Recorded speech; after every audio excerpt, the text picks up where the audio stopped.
kita berkumpul di Tridharma di Abdurrahman University, sebuah universitas yang berdiri sebagai simbol kemajuan perempuan dalam pendidikan, ilmu pengetahuan, dan pengabdian kepada masyarakat. Saya menyampaikan rasa hormat dan terima kasih yang sebesar-besarnya dan mendalam atas penganugerahan berat Dr. Honoris Causa dari Universitas Perempuan terbesar di dunia ini. Anugerah dokter kehormatan kali ini adalah gelar Dr. Honoris Causa yang ke-11 dan 3 gelar Profesor kehormatan dari berbagai universitas dalam dan luar negeri yang telah saya terima. Namun kehormatan ini tidak saya maknai sebagai sebuah pencapaian pribadi, melainkan sebagai pengakuan terhadap nilai-nilai perjuangan perempuan dalam pemerintahan dan kehidupan bernegara.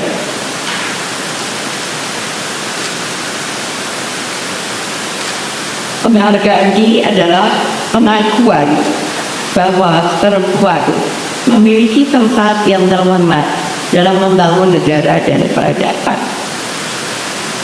Hadirin yang saya hormati, pemberdayaan perempuan dalam pemerintahan yang menjadi tema pidato dunia saya hari ini bukanlah tema yang berdiri sendiri. Ia terkait langsung dengan cara negara memahami keadilan, menjalankan amanat kekuasaan, dan menjaga keberlanjutan peradaban. Negara tidak boleh dipahami semata sebagai sebuah struktur administratif. Negara adalah sebuah bagian dari peradaban yang hidup, yang bertumbuh pada nilai, sejarah, dan tanggung jawab moral. Sejarah telah menunjukkan bahwa peradaban yang menyingkirkan perempuan dari pusat pengambilan keputusan akan kehilangan keseimbangannya.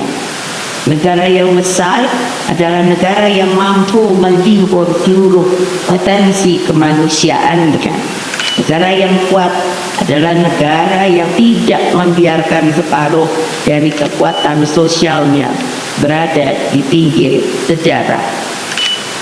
Dalam sejarah hidup saya, selain telah memimpin sebuah partai politik terbesar di Indonesia sampai saat ini, bernama Partai Demokrasi Indonesia Perjuangan, saya juga telah memiliki pengalaman kenegaraan sebagai anggota Dewan Perwakilan Rakyat Republik Indonesia, Wakil Presiden ke-8, Presiden ke-8 Republik Indonesia, dan kemudian sebagai Presiden ke-5 Republik Indonesia yang merupakan Presiden perempuan di negara kami, yang mayoritas penduduknya adalah umat Islam terbesar di dunia. Hingga saat ini, saya juga memimpin Badan Pembinaan Ideologi Pancasila atau BPIP, sebuah lembaga kenegaraan yang bertugas menguatkan dasar negara dan ideologi bangsa kami, yaitu Pancasila. Sekaligus memimpin Badan Riset dan Inovasi Nasional BRIN, para ilmuwan terbaik kami melakukan riset dan inovasi nasional.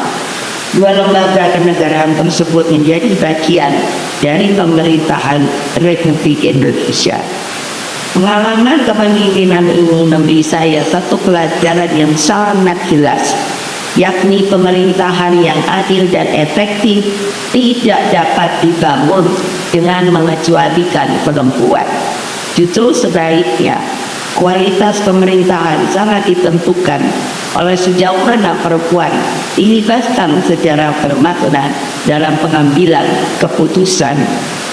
Hadirin yang saya hormati, dalam Islam, pemberdayaan perempuan tidak dapat dilepaskan dari konsep amanat dan keadilan. Islam mengajarkan bahwa kekuasaan adalah amanah, bukan hak istimewa. Amanah menuntut pertanggungjawaban, amanah menuntut keadilan. Al-Quran menegaskan prinsip kesetaraan martabat manusia secara tegas. Dalam surat An-Nisa ayat 1, Allah Subhanahu wa Ta'ala menyatakan bahwa seluruh manusia diciptakan dari satu jiwa yang sama. Prinsip ini menjadi dasar teologis bahwa perempuan dan laki-laki setara dalam martabat kemanusiaan.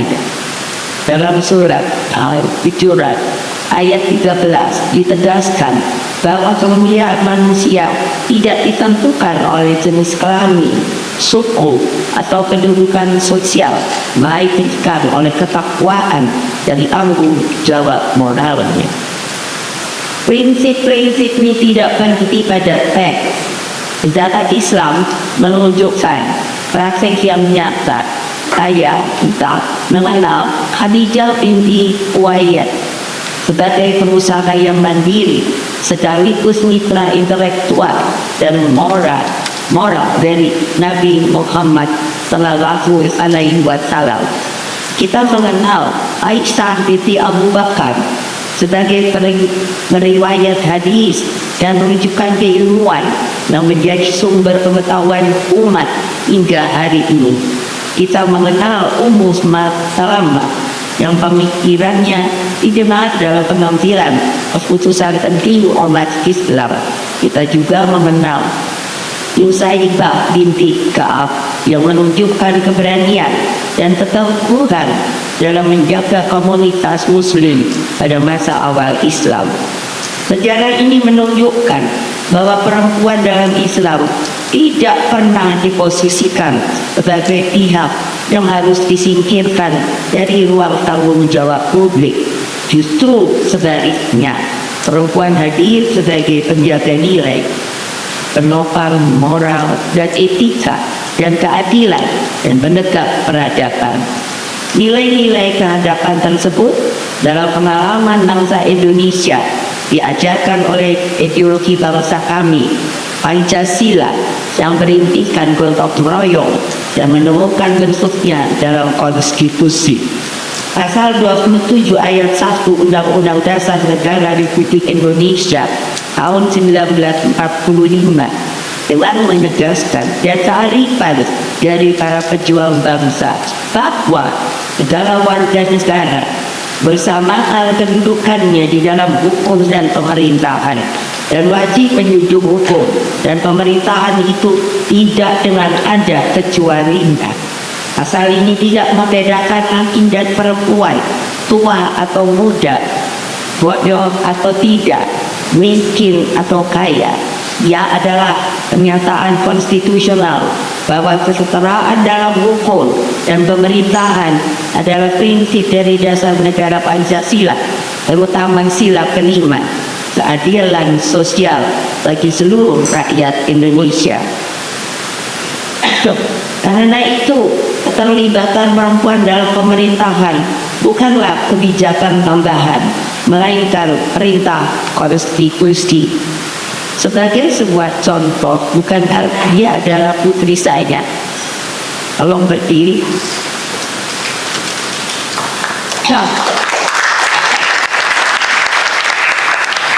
Beliau putri saya, anak terakhir, satu-satunya perempuan. Dan saya ajarkan bahwa yang namanya perempuan itu harus bisa segalanya. Tetapi tentu kita tidak boleh melawan kodrat. Maka kita tetap adalah akan menjadi seorang ibu istri dari keluarga kita.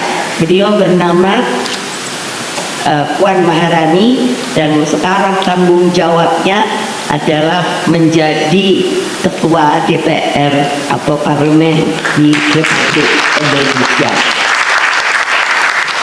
Kesadaran konstitusional tersebut sesungguhnya telah lebih dahulu hadir dalam pemikiran pendiri bangsa kami. Ayah saya, proklamator kemerdekaan bangsa Indonesia dan Presiden pertama Republik Indonesia, Dr. Insinyur Soekarno, pada tahun 1947 menulis sebuah buku berjudul Salinan. Salinan itu sebenarnya adalah pengasuh yang membantu ketika Bung Karno masih kecil, dan disebut nama Sarina. Itu mengatakan kewajiban wanita dalam perjuangan Republik Indonesia.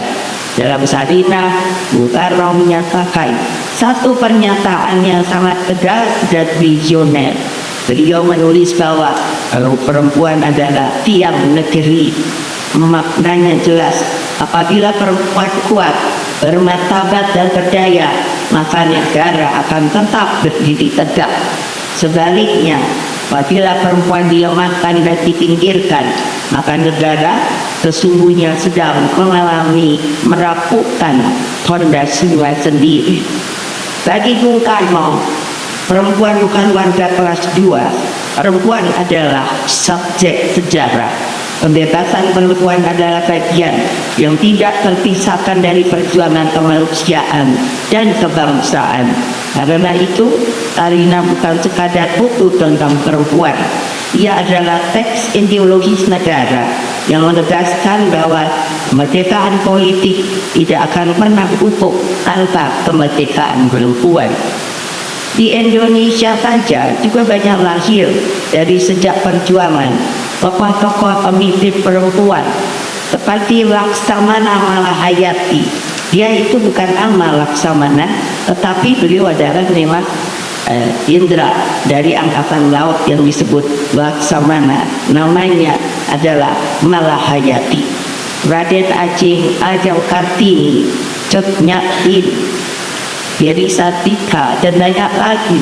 Ibu saya sendiri, Fatmawati Soekarno, adalah seorang pejuang kemerdekaan bangsa Indonesia. Beliaulah tokoh yang dengan berani menjahit sendiri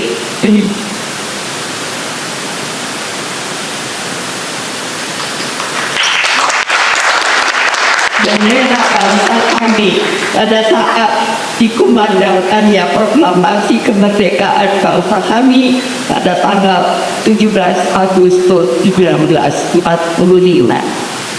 Hadirin yang saya hormati, ketika saya menerima amanah bahwa Presiden Republik Indonesia sebagai Presiden Republik Indonesia, bangsa Indonesia berada dalam masa transisi demokrasi yang sangat menentukan.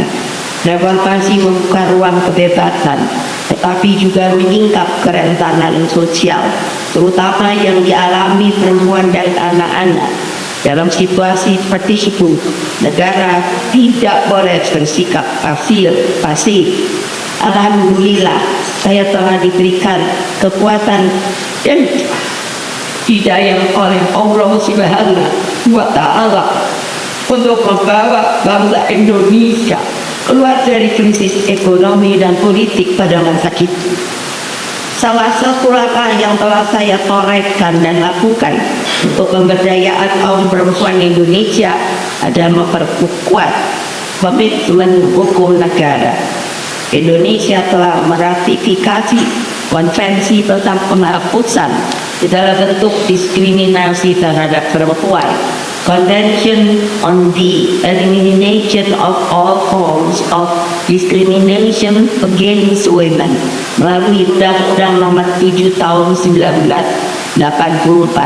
Komitmen internasional kami dorong pelaksanaannya melalui kebijakan nasional. Langkah konkret berikutnya adalah pengesahan Undang-Undang Nomor 23 Tahun 2002 tentang perlindungan anak yang menegaskan bahwa anak, termasuk anak perempuan, memiliki hak yang wajib dilindungi oleh negara. Undang-undang ini menjadi fondasi penting karena kerentanan anak seringkali berkaitan langsung dengan posisi perempuan dalam keluarga dan masyarakat. Puncak komitmen hukum negara tersebut terhadap perempuan adalah lahirnya Undang-Undang Nomor 23 Tahun 2004 tentang penghapusan kekerasan dalam rumah tangga. Untuk pertama kalinya, negara secara tegas menyatakan bahwa kekerasan dalam rumah tangga bukan urusan pribadi, melainkan pelanggaran hak asasi manusia. Negara hadir untuk melindungi perempuan, bukan untuk berdiam diri atas nama tradisi. Perkembangan hukum tersebut berlanjut hingga hari ini. Lahirnya Undang-Undang Nomor 12 Tahun 2022 tentang tindak pidana kekerasan seksual menunjukkan keseimbangan komitmen negara. Negara tidak hanya menghukum pelaku, tetapi juga menempatkan korban sebagai pusat perlindungan, pemulihan, dan keadilan. Penguatan hukum ini kemudian diikuti dengan penguatan kelembagaan pemerintahan. Dalam struktur pemerintahan negara kami juga telah memiliki Kementerian Pemberdayaan Perempuan dan Perlindungan Anak. Penataan ini menegaskan mandat kementerian untuk memastikan bahwa kebijakan pemberdayaan perempuan dan perlindungan anak terintegrasi dalam perencanaan pembangunan nasional dan daerah. Penguatan kelembagaan ini penting karena hukum tanpa institusi yang kuat akan kehilangan daya laksananya.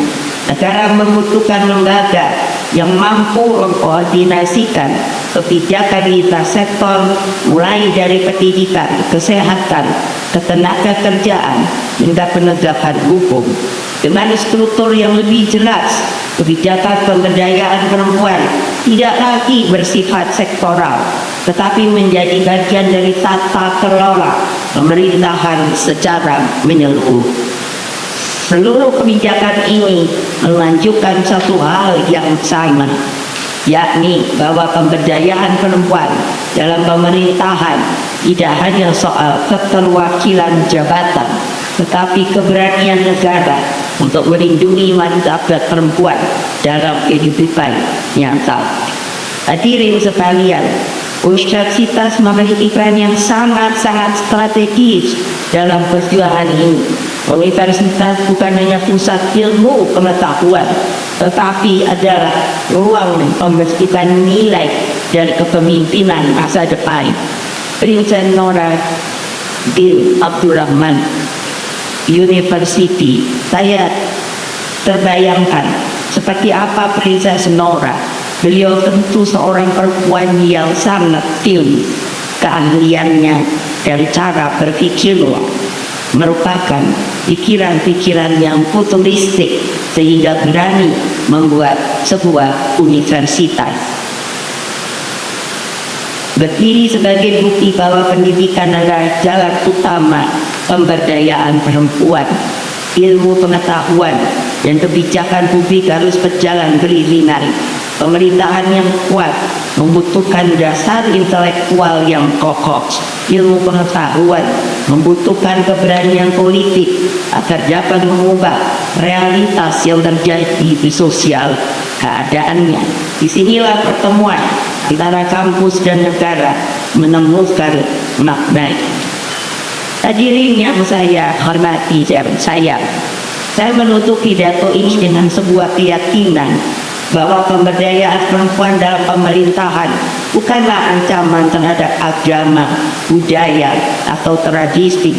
Justru sebaliknya, ia adalah pelaksanaan dari nilai-nilai keadilan, tentunya yang diajarkan oleh Islam, ditegaskan oleh konstitusi, dan diwariskan oleh sejarah. Negara yang menempatkan perempuan sebagai subjek penuh dalam pemerintahan adalah negara yang percaya pada masa depannya sendiri. Sekali lagi, atas kehormatan yang diberikan kepada saya hari ini, saya sungguh-sungguh bangga bahwa dari perempuan saya diberikan Dr. Mahathir Al-Zaidi. Terima kasih kembali setulus-tulusnya.